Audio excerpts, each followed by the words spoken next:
بسم اللہ الحمدللہ والصلاة والسلام علی رسول اللہ اما بعد فاعوذ باللہ من الشیطان الرجیم بسم اللہ الرحمن الرحیم واذکر فی الکتاب ابراہیم انہ کان صدیقا نبیا۔ نبینا سیدنا حضرت ابراہیم علیہ السلام کی سیرت کے بیان کے حوالے سے آج دوسرا لیکچر ہے،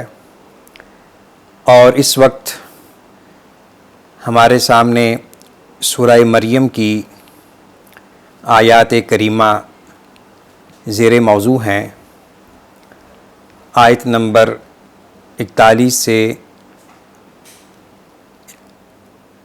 49 تک، 41 سے 49 تک۔ سورہ مریم وہ سورہ کریمہ ہے کہ جس میں اللہ رب العزت نے عقیدہ توحید کا اثبات، شرک کی تردید، خرافات کا ابطال اور حشر و نشر کے حوالے سے اپنے احکامات سے نوازا ہے۔ اس سورہ کریمہ کے نزول کے وقت منکرین توحید کی دو بڑی بڑی قسمیں تھیں،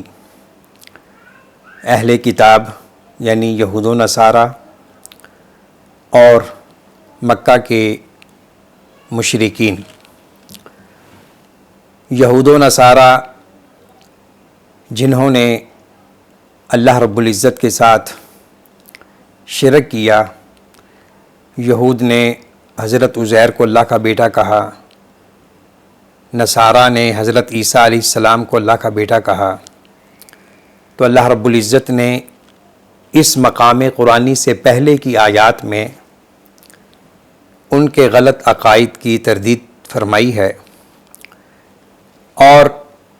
اس مقام میں جو اس وقت ہمارے زیر مطالعہ ہے، ان آیات کریمہ میں اللہ رب العزت نے مشرکین مکہ کو جھنجھوڑا ہے، ان کو واعظ و نصیحت کی ہے، اور ان کو یہ پیغام دیا ہے کہ تم لوگ جو ملت ابراہیمی کے پیروکار ہونے کا دعویٰ کرتے ہو اور تم ان کی نسل سے ہو، حقیقتاً تمہارا موجودہ عقیدہ ابراہیم علیہ السلام کے عقیدے سے الٹ ہے، جو کہ توحید پرست تھے۔ حضرت ابراہیم علیہ السلام کے دعویٰ کی محبت، حضرت ابراہیم علیہ السلام کی محبت اور ملت کا دعویٰ کرنے والوں کو یہ احساس ہونا چاہیے کہ حضرت ابراہیم علیہ السلام نے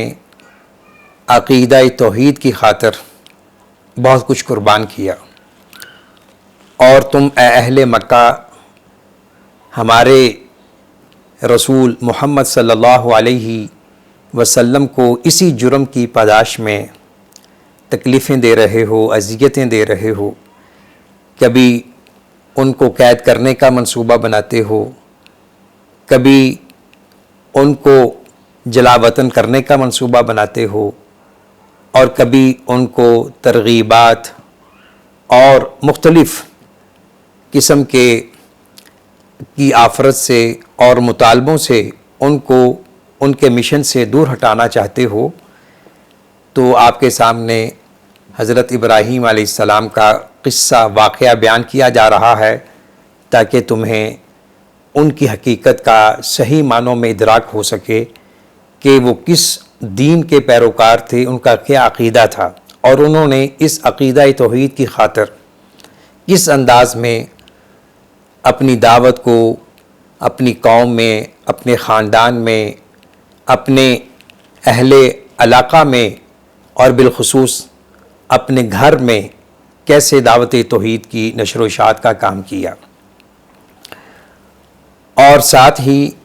یہ اضافہ کرنا چاہوں گا کہ حضرت ابراہیم علیہ السلام کی سیرت کے حوالے سے یہ آیات اور دیگر آیات اس موقف کی بھی بھرپور مخالفت کرتی ہیں جو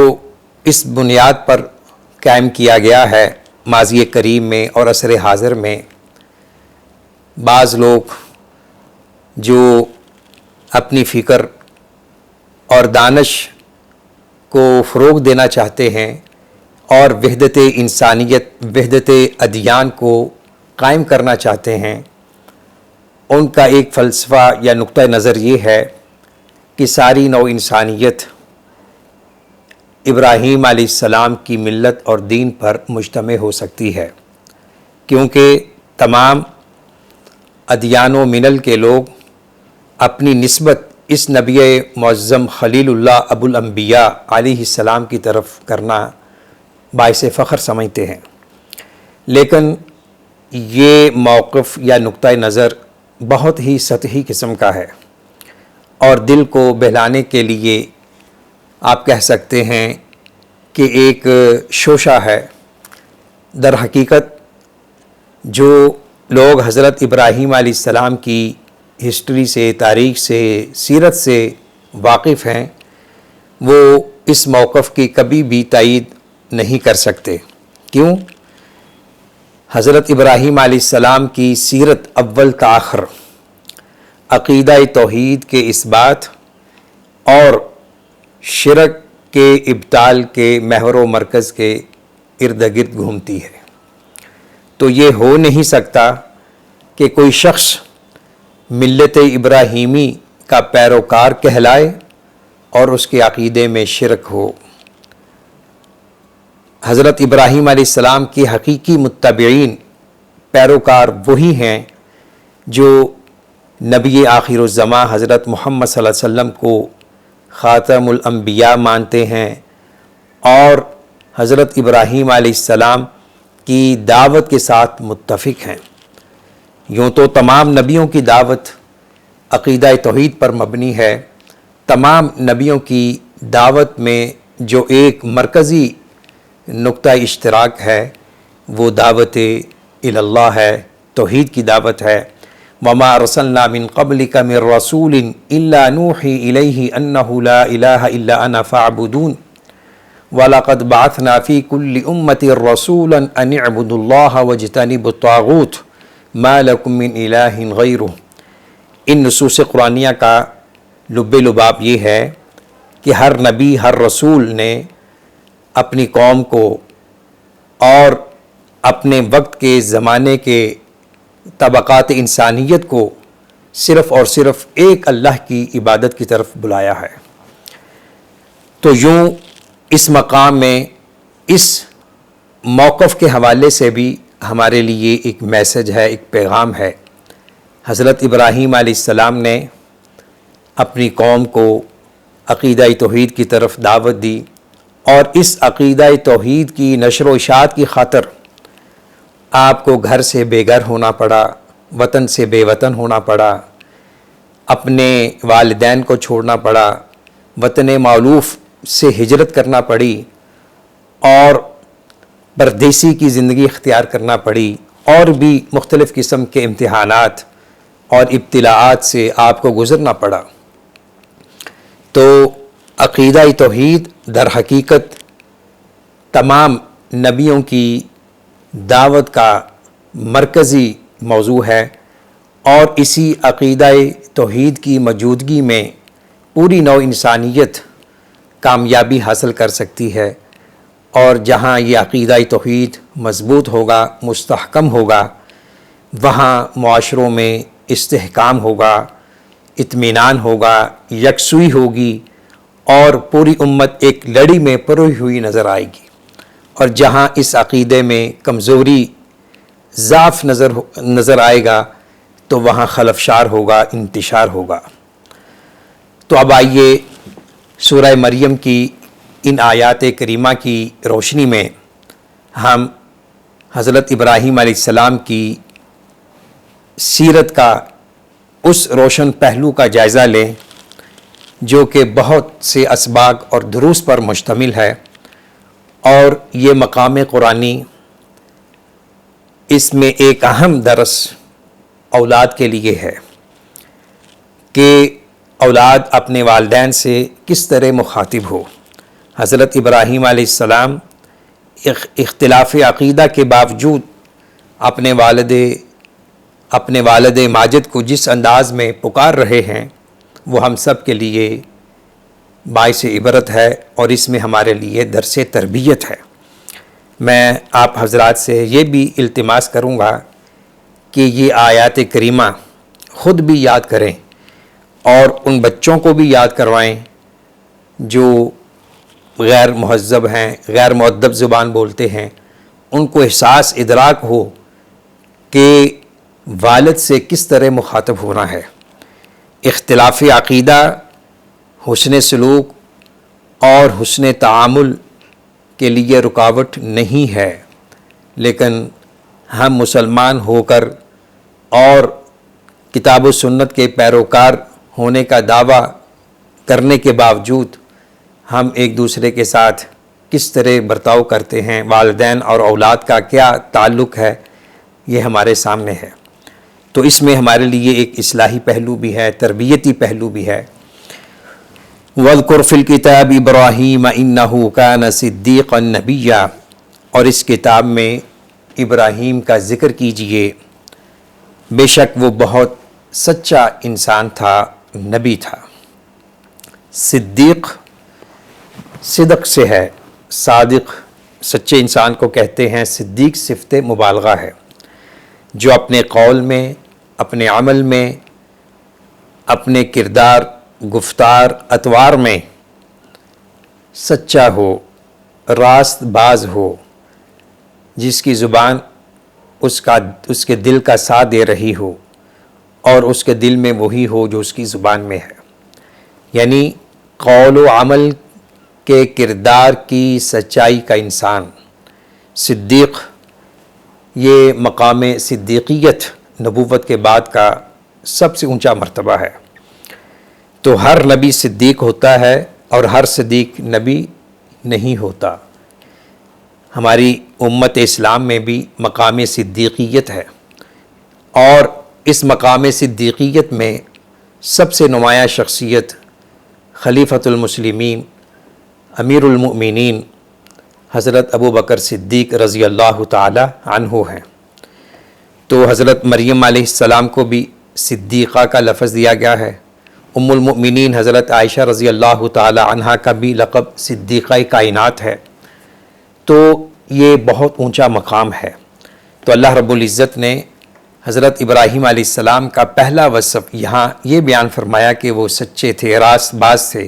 اور نبی تھے۔ اذ قال لأبيه يا أبت لم تعبد ما لا يسمع ولا يبصر ولا يغني عنك شيئا، جب انہوں نے اپنے باپ سے کہا، اے میرے ابا جان، آپ اس چیز کی عبادت کیوں کرتے ہیں جو نہ سنتی ہے، نہ دیکھتی ہے اور نہ آپ کے کسی کام آتی ہے۔ حضرت ابراہیم علیہ السلام دعوت توحید پیش کر رہے ہیں اپنے والد کو،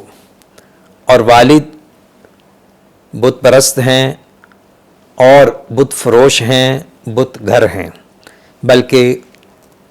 بعض روایات کے مطابق ان کو اپنے مذہبی حلقوں میں بھی ایک مقام اور سٹیٹس حاصل تھا۔ تو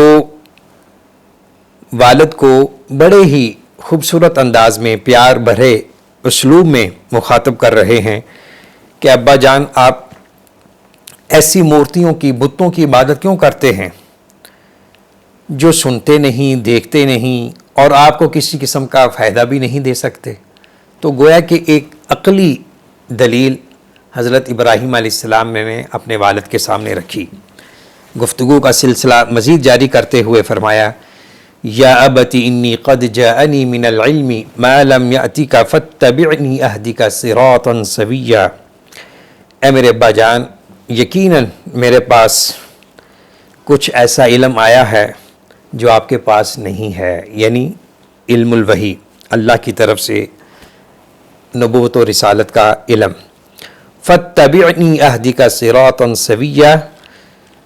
بس آپ میرے پیچھے چل پڑیں، میری اتباع کریں، میں آپ کو سیدھے راستے پر لے جاؤں گا۔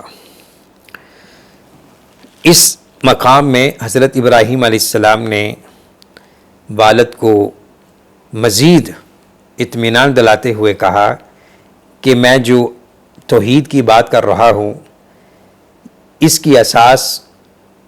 اور ایک بنیاد ہے، وہ علم ہے۔ فَاعْلَمْ أَنَّهُ لَا إِلَٰهَ إِلَّا اللَّهُ۔ اسلامی معتقدات، احکامات، اخلاقیات، معاملات میں ہر شعبہ زندگی میں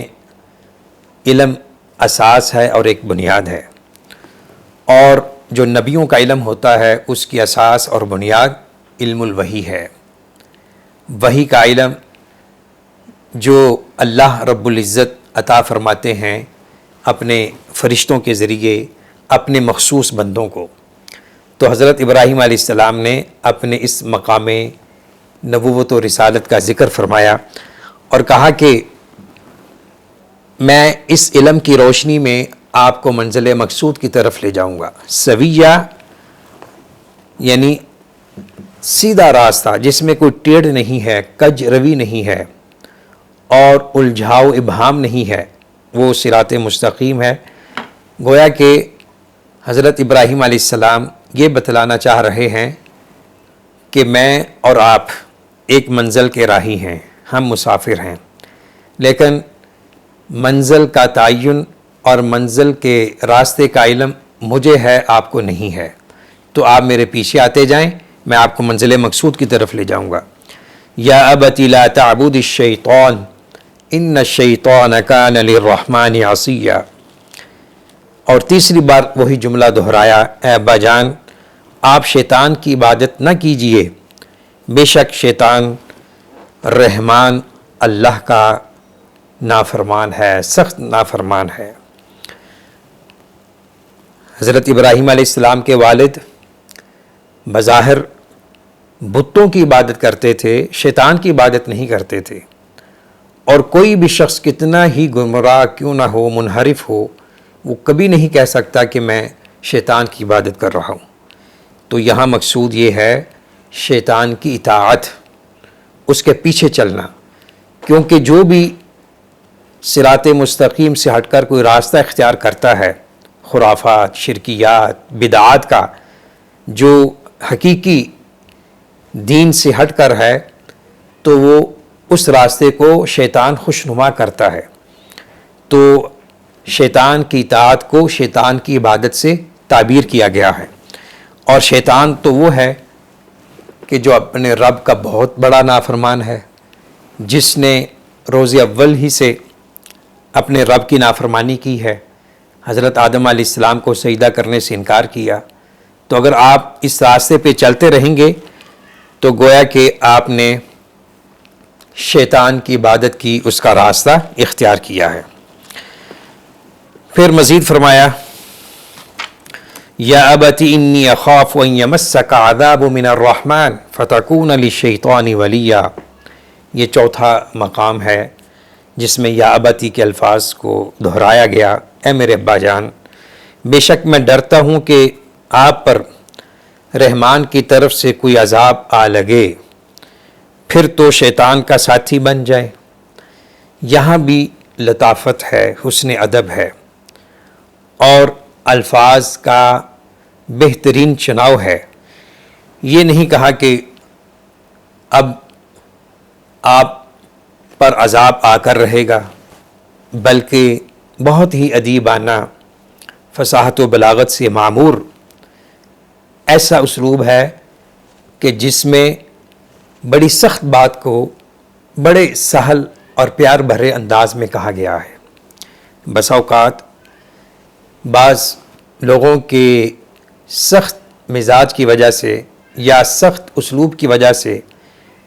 بات کو سمجھا نہیں جاتا اور اس کا الٹا اثر ہو جاتا ہے۔ تو حکمت دانائی کا یہ تقاضا ہے کہ بات کتنی ہی سخت کیوں نہ ہو، اسے احسن انداز میں اور لطافت بھرے اسلوب میں کہنی چاہیے، تاکہ مخاطب کے دل میں گھر کر جائے، وہ یہ نہ سمجھے کہ مجھے کوئی چوٹ کر رہا ہے، مجھے کوئی چھیڑ رہا ہے۔ بالخصوص وہ لوگ جو جادہ حق سے دور ہوتے ہیں، عقیدہ توحید سے دور ہوتے ہیں، شرکیات خرافات میں مبتلا ہوتے ہیں، اور وہ اپنے ان عقائد کو حق اور عبادت سمجھ کے اختیار کیے ہوتے ہیں، تو ان کے سامنے اس اسلوب کو اختیار کرنا انتہائی ناگزیر ہوتا ہے کہ ابا جان مجھے ڈر ہے کہ کہیں، مجھے اندیشہ ہے کہ کہیں آپ کو رب رحمان کی طرف سے عذاب نہ آ جائے اور پھر آپ شیطان کے ساتھی بن جائیں، دوست بن جائیں، یعنی وہ شیطان جو ازلی ہمارا دشمن ہے اور اس نے لوگوں کو بہکایا ہوا ہے، اگر آپ اسی ڈگر پہ رہے، اسی روش پہ رہے تو مجھے اندیشہ ہے، مجھے ڈر ہے کہ کہیں آپ کسی عذاب سے دوچار نہ ہو جائیں۔ تو یہ حضرت ابراہیم علیہ السلام نے اپنے باپ کے سامنے عقیدہ توحید کو لاجیکلی، عقلی انداز میں پیش کیا۔ تو آگے سے کیا جواب ہے؟ قال اراغب انت عن آلہتی یا ابراہیم لئن لم تنتہ لارجمنک واہجرنی ملیا۔ کہا کیا تو بے رغبتی کر رہا ہے میرے معبودوں سے؟ اے ابراہیم، اگر تو اپنے اس موقف سے باز نہ آیا تو میں تجھے سنسار کر دوں گا اور مجھے چھوڑ جا اس حال میں کہ تو صحیح سالم ہے۔ یعنی باپ کا انداز اور بیٹے کے انداز میں بڑا نمایاں فرق ہے۔ ادھر احترام ہے، محبت ہے، مودت ہے، باپ کی ہدایت کی حرص ہے، حسن تعدب ہے، اور اس طرف فرمایا کہ کیا تو میرے معبودوں سے اعراض کر رہا ہے، تو ہمیں جھٹلا رہا ہے؟ اے ابراہیم، ابراہیم کو آخر میں ذکر کیا، یعنی اس میں رعونت ہے، کبر ہے، استکبار ہے، اور ساتھ ہی دھمکی دے دی کہ اگر تو باز نہ آیا تو یاد رکھ میں تجھے سنسار کر دوں گا، تو یہاں سے دفع ہو جا، چلے جا، قبل اس کے کہ تم مجھ سے اپنی ہڈیاں تڑوا لیں۔ یعنی یہ مفہوم ہے اس سیاق و سباق کا۔ تو بڑے جلال میں ہیں حضرت ابراہیم علیہ السلام کے والد، اور در حقیقت اس مقولہ میں جو ان کے والد نے کہا ہے، اس شخصیت کی نفسیات سامنے آتی ہیں کہ جو غلط راہ پر لگا ہوا ہے، عقیدہ شرک میں مبتلا ہے، اس کے پاس کوئی دلیل نہیں ہے، تو دلیل سن کر لاجواب ہو جاتا ہے۔ تو ایسے لوگ ہر زمان و مکان میں رہے ہیں، بالخصوص حضرات انبیاء علیہم السلام کی سیرتوں میں یہ واقعات ہمیں ملتے ہیں۔ یہی واقعہ ہمیں حضرت لوط علیہ السلام کی، حضرت نوح علیہ السلام، اور اسی طرح حضرت موسیٰ علیہ السلام کی اور مشرکین مکہ کے میں بھی ملتا ہے کہ انہوں نے بھی ان حضرات انبیاء علیہم السلام کو دھمکیاں دی جب ان کے سامنے لاجواب ہو گئے اور ان کے دلائل کا وہ کوئی جواب نہیں دے سکے۔ تو پھر اس کے بعد قال سلام علیک ساستغفر لک ربی انہ کان بی حفیہ، حضرت ابراہیم علیہ السلام نے کہا آپ پر سلامتی ہو، میں اپنے رب سے آپ کے لیے ضرور بخشش کی دعا کروں گا، بے شک وہ ہمیشہ سے مجھ پر بہت مہربان ہے، وہ میرا خیال کرنے والا ہے۔ حضرت ابراہیم علیہ السلام باپ کے اس جواب کو سن کر غصے میں نہیں آئے، بلکہ وہ انداز اختیار کیا کہ جو انہوں نے عقیدہ توحید کی دعوت پیش کی ہے کہیں غصے کی نظر نہ ہو جائے، بلکہ باپ کو ادب کے ساتھ اور محبت بھرے انداز میں سلام کہا۔ مفسرین نے لکھا ہے کہ یہ سلام محبت یا تحیہ جو مسلمان ایک دوسرے کو سلام کہتے ہیں وہ نہیں ہے، اس سے مراد ترک ملاقات یا ترک تعلقات کا سلام ہے، جیسا کہ سورہ فرقان کی آیت میں وَإِذَا خَاطَبَهُمُ الْجَاهِلُونَ قَالُوا سَلَامًا، کہ جب عباد الرحمن سے بے علم گموار قسم کے لوگ مخاطب ہوتے ہیں تو وہ اپنا دامن بچاتے ہوئے سلام کہہ کر گزر جاتے ہیں۔ وَإِذَا مَرُّوا بِاللَّغْوِ مَرُّوا كِرَامًا بھی آگے اسی سیاق و سباق میں ہے، یعنی یہ ترک علائق، ترک تعلقات کا سلام۔ اور کہا کہ میں اللہ سے دعا کرتا رہوں گا کہ اللہ آپ کو معاف کرے، آپ کو ہدایت دے، میرا رب بڑا ہی مہربان ہے، وہ ضرور میری رہنمائی فرمائے گا۔ تو حضرت ابراہیم علیہ السلام نے یہ بات کہی اور ترک تعلق کرتے ہوئے، سلام کہتے ہوئے وہ وہاں سے رخصت ہو رہے ہیں۔ اگلی آیت میں فرمایا وَأَعْتَزِلُكُمْ وَمَا تَدْعُونَ مِن دُونِ اللَّهِ وَأَدْعُو رَبِّي عَسَىٰ أَلَّا أَكُونَ بِدُعَاءِ رَبِّي شَقِيًّا، کہ میں تم سے اور ان چیزوں سے جنہیں تم اللہ کے سوا پکارتے ہو، ان کی عبادت کرتے ہو، میں ان سے کنارہ کش ہو رہا ہوں، الگ تھلگ ہو رہا ہوں اور اپنے رب کو پکارتا رہوں گا۔ امید ہے کہ میں اپنے رب کو پکارنے میں بے نصیب نہیں ہوں گا۔ یعنی اب میں تم سے ترک تعلق کر رہا ہوں، کنارہ کش ہو رہا ہوں، وطن سے ہجرت کرنے پہ مجبور ہو چکا ہوں، تو میرا رب یقیناً مجھ پہ رحم فرمائے گا، وہ میرا دستگیر ہے، مشکل کشا ہے، وہ میری رہنمائی فرمائے گا۔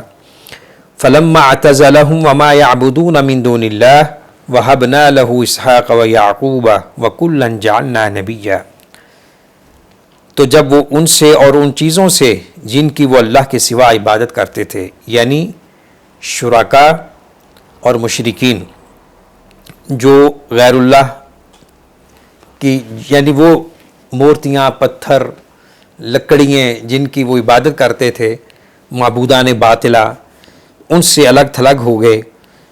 تو ہم نے اسحاق اور یعقوب عطا کیے اور ان سب کو نبی بنایا۔